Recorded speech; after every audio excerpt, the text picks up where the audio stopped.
UK students compete for the title during the Performative Masc Lesbian Contest. Students face difficulty parking amid oversold lots and construction. Appeal decision reveals UK violated Open Records Act. UK students hold vigil for victims of gun violence.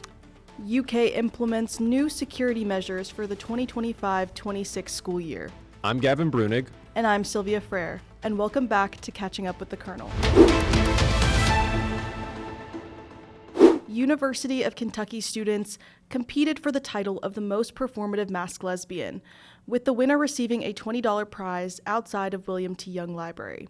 On Friday, September 19th, the student-organized Performative Masc Lesbian Competition had students compete in multiple categories, including an outfit review, answering questions about their favorite music artists, and go-to pickup lines. A performative masc lesbian is a lesbian that embodies a masculine aesthetic as a performance, wearing things like carabiners, jorts, and listen to Claro.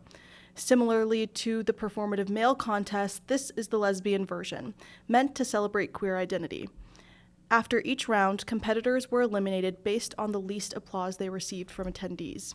Riona White, a sophomore biology student, said she organized the event after posting on social media, specifically on the platform Yik Yak, pitching the idea to students.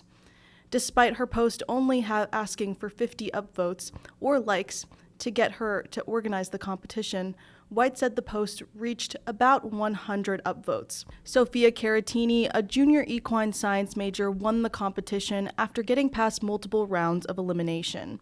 Originally, Caratini said she was going to watch the competition with friends, but decided to join last minute. It wasn't just the win that made Caratini excited, as she said it made her happy to be in a space surrounded by other lesbians and queer people. Since the beginning of the 2025-26 academic year, students at the University of Kentucky have faced parking trouble. According to an online survey conducted by the Kentucky Kernel, students have expressed concerns about the lack of parking spaces available and construction adding time to commutes. Commuter parking spots are typically oversold at a ratio of 2 to 1, sometimes 2.5 to 1, meaning that for every one parking spot available, there are typically 2 permits sold, according to Lance Breunig, Executive Director of Auxiliary Services and Transportation Services. Residential parking is sold at a ratio of 1 to 1, with employee healthcare parking being oversold by 25 to 30%. Breunig said overselling the lots was an attempt to be as efficient as possible, as all employees and commuters are not parking at the university at the same time. Breunig said students and employees should evaluate their, quote, true access needs to help reduce parking difficulties on campus, encouraging students to carpool or take public transit instead. He said the university was looking into more alternative methods to improve campus parking, since the cost of building more parking spots could increase the permit rates. While construction projects may lead to some parking spots becoming temporarily unavailable, it could lead to more parking spaces in the long run, according to Breunig. In addition to projects occurring on or near parking locations, they bring an influx of construction workers who also need a place to park on campus. A state ruling determined that the University of Kentucky violated Kentucky's Open Records Act, siding with the Kentucky Kernel in an appeal. Kentucky Attorney General Russell Coleman sent the appeal decision via email on September 4th, supporting the Kernel's assertion that UK failed to explain a delayed response in records. The Kernel filed an open records request for the complete personnel files of 2 recently removed deans and any investigations concerning them on June 19th. Amy Spagnuolo, Director of Open Records at UK, responded on June 23rd via email, stating the records were in active use, in storage, or not otherwise available pursuant to KRS 61.8725, the ORA, or Open Records Act. Therefore, the office would need 30 days to respond. The ORA requires that a public agency grant or deny a request within 5 business days, according to Coleman. Spagnuolo said the office would need longer than the statutory 5 business days to gather all potentially responsive documents, determine if the responsive documents are exempt, and redact exempt materials. On June 26, the Kernel submitted an appeal to Coleman, arguing that UK violated the timeline required under the ORA. The appeal wrote, "The university has essentially extended its 5-day response time to 30 days with no meaningful explanation. The things that it says it must do are basic requirements of the Act and must be done within the 5-day time frame."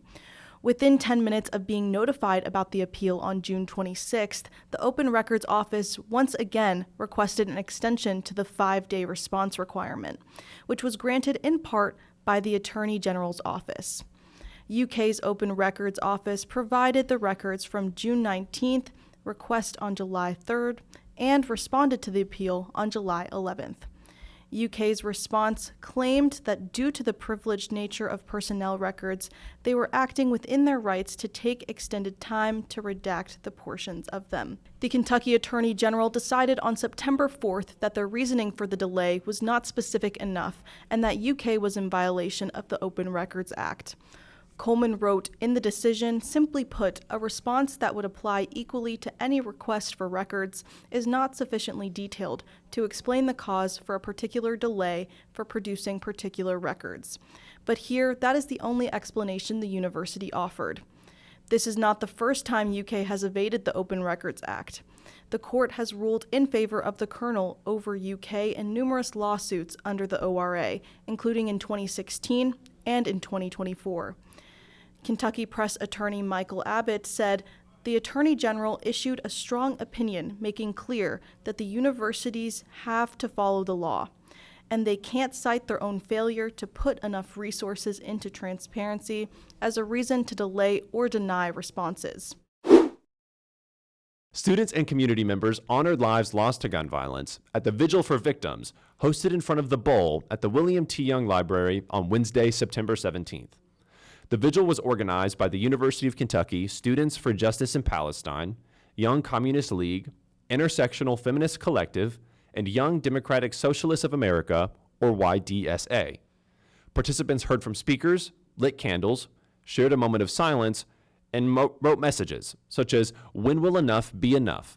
and "Nobody's life is worth it, gun reform now" on a banner. Student organizers shared statistics, including how the leading cause of death in children in America is gun violence. Diana Mullins said she attended the vigil to remember her son, Sean Howard, who was shot and killed in a Walmart parking lot 8 years ago when he was 19 years old and was about to enroll at UK. She said his killer still walks free today. Mullins carried on Sean's legacy by sharing his story to fight for gun reform. She's a member of Mom Demand Action, a gun sense advocacy group, and helps run a gun violence survivor group at the Fayette County Sheriff's Office. She said the turnout at the vigil gave her hope that her grandchildren might not have to live in fear of facing the same fate Sean did as the younger generation continues to push for change. UDSA co-chair and UK senior Ilja Foss, speaking on behalf of the event's organizers, acknowledged the September 14th campus vigil for Charlie Kirk and said their event was not a response to it. Foss said, quote, "We were planning this before that vigil occurred. This was a response to there being 2 school shootings on the 10th, and that kind of sparked that media uptick. We saw that, and we were like, we believe that UK students deserve to know that they're not alone in this." The University of Kentucky implemented additional security measures in residence halls from the 2025-2026 school year, following a series of crime bulletins issued last year. On August 15th, UKPD Chief of Police Joe Monroe sent an email detailing new safety enhancements for the upcoming school year. UKPD began testing this new system in Woodland Glen 4, according to UKPD's spokesperson Danny Jaffe. The system includes scanning all guests into the residence hall, which will alert the front desk if the guest is not a UK resident, requiring them to sign in before entering. Along with this, UKPD is evaluating where more security cameras are needed to fill gaps between the current 42,000 cameras already on UK's campus. In the current school year, 8 crime bulletins were released according to UKPD's crime log, 6 of which occurred in residence halls. Monroe said UKPD needed to release a crime bulletin after certain crimes to comply with the Clery Act, regardless of whether the accusations are false or not. After several incidents in residence halls last fall and spring, UKPD is encouraging students to be active bystanders and aware of their vulnerabilities when they are out. Residence halls will now have professional security guards in addition to resident advisors manning the front desk, including in Woodland Glen 4. The security guards will also be roaming campus and doing frequent check-ins at residence halls and the Cornerstone Garage during overnight hours, according to JAFE. Alongside UKPD, the university will continue to monitor safety trends, assess security systems, and adapt to the campus to protect students and staff through increased security presence at residence halls and other safety measures, according to Vice President for University Relations, Jay Blanton. The university will continue to invest in proactive safety strategies and resources to create a campus where everyone feels safe and supported, according to Blanton. Thanks for staying caught up. For more information, go to our website at kykernel.com and follow us on all social media platforms. That's X, Facebook, Instagram, TikTok, YouTube, and Spotify. This was Catching Up with the Kernel, and we'll see you all next week.